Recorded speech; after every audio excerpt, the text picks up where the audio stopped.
What is going on, my friends, and welcome back to another video here on the channel. Now, I want to talk a little bit today about what is happening in the market because it has been absolutely fantastic. It's been green. It's been great. I've been enjoying it myself personally because I know things were getting rather boring there, but I do feel like some of you are falling into a bit of a trap, and I want to hopefully help you avoid that and kind of show you what I'm doing to make sure that I don't also fall in that trap as well. So with that said, let's not waste any more time at all, and let's get straight into the video. Now, looking at CoinMarketCap here, just kind of looking across the top 10, top 15, we can see that things again are looking really good. You know, our 7-day percentage gain is now finally positive. You all know that this was negative for quite a while, and we're looking pretty damn good. XRP finally just broke back positive. Cardano finally back positive. AVAX finally back positive, etc. So even Ethereum looking positive on the week, which is not easy because ETH has been getting smashed over the last few weeks. And so overall, things have been looking good in the top 10. They've even been looking good outside the top 10. You look at the weeklies. I mean, we got Phantom, IMX, Floki, GRT, Solana, Kill, I don't know, Pepe, Safe Near, Ondo Sheep. I mean, all of these ones looking really good. And for the most part, we're looking mostly bullish. I mean, obviously there are a couple that are looking a little bit red, like LDO or ENA, but realistically, nothing all too concerning there, especially on the weeklies. Now, from a monthly perspective, although we are looking more green, especially as a result of your meme coins popping after the GME pump, right? Pepe, Bonk, and Floki and these ones, we are seeing a little bit more red, right? So some of these still haven't been able to recover the kind of the ass whipping they've been taking for the last month, but we are finally starting to see it trickle down into the week, and we're seeing it trickle into the dailies for sure. Kind of looking at the daily chart, I mean, you can see here we're looking beautiful. Now, over the last hour or so, things have kind of pulled back a bit, but that is expected after a day like we saw yesterday, so nothing too concerning there. Now, the issue though with all of this and what we've been seeing is the fact that I've been seeing people starting to overcorrect already, basically, in the sense that, you know, on Twitter I'm seeing people say we're back, bull run's back, the pump is the consolidation, the boring phase, right, the pullback that we were in, it's over, things are going straight up from here. What are you guys going long on? What are you leveraging? I just opened up a 10x leverage trade on Bitcoin, and like, I'm just seeing this huge ass overcorrection already, and I just don't think that we're at a point yet where we can justify that overcorrection, right? Looking at something like Bitcoin, let's just use Bitcoin as an example, all right? And I do have a Bitcoin video coming out next, so stay tuned for that. But what we can see is that, yes, Bitcoin made an absolutely beautiful move. I mean, I'm talking perfectly textbook, exactly as it usually does. Sideways consolidation, break to the downside, sideways consolidation, break to the upside. It's just what Bitcoin does. We talked about this over the last few videos, and it's making a beautiful move. But when we look at it from a state of reality, we have to understand that Bitcoin has not really gotten out of this range quite yet, and now it's sitting directly under a very strong point of resistance. This point of resistance in which we are at right now is going to give Bitcoin some problems. We don't usually just see something like Bitcoin go straight through a 618 to 786 Fibonacci zone like this. It generally just doesn't do that. We could easily see Bitcoin do this and then pull back and then do that and then come back up and then use a higher low, right? Like, all of these things could still happen. And I'm not saying they're for sure going to. I'm just saying that they're still on the table. They're still sitting right there in front of us. Very possible that we don't see Bitcoin just start making an absolute run to $79,000, which is the level in which I think we are going to be able to get to at some point rather soon. And so because of that, people screaming from the rafters that this is the moment in which Bitcoin's about to just take off is, I feel like, somewhat endangering people to some degree and probably risking some liquidations.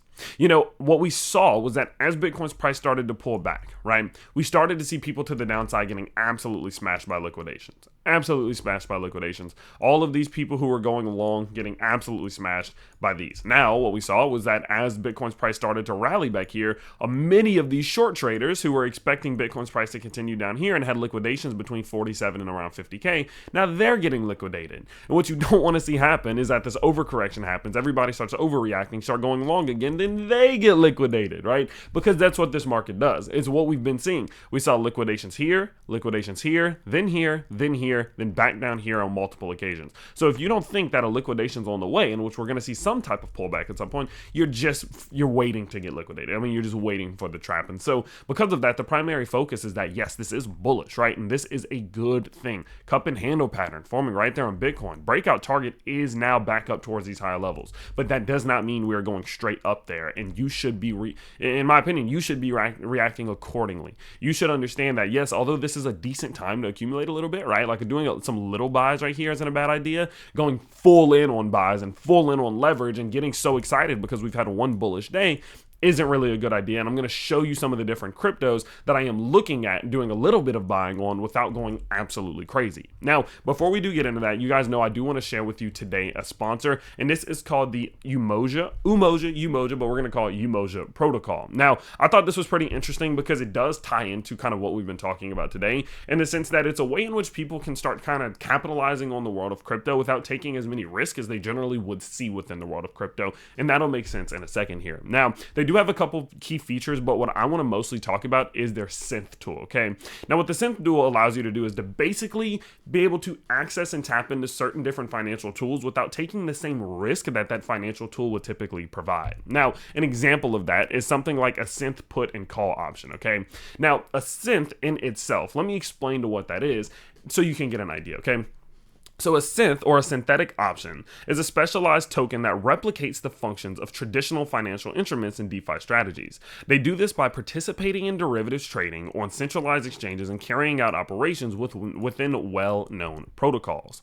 Now, interestingly, unlike asset management protocols like Yield or DHedge, which primarily launch specialized investment strategy vaults aimed at yield optimization, Umoja's goal is broader. They aim to assemble a versatile library of asset management strategies, of which these strategies are designed to mitigate market risk and enhance yields. And so, as I mentioned before, there's something like a synth put and a synth call option. Now, these are algorithms that replicate the economic performance of a traditional option without actually being a traditional option. And the reason why this is important is because it can mitigate certain risks like liquidations, in which you're not actually putting all of your account and your money on the line, only the money in which you're risking on that one synth option or one synth put, or synth put or synth call. Now, I do find this interesting, right? The way that I compare this is by calling it, like, not really, but I look at it similarly to an ETF, right? If you buy into the Bitcoin ETF, you can somewhat capitalize on the economic performance of Bitcoin without necessarily taking the same risk of owning Bitcoin in a wallet that can get hacked, if that makes sense, right?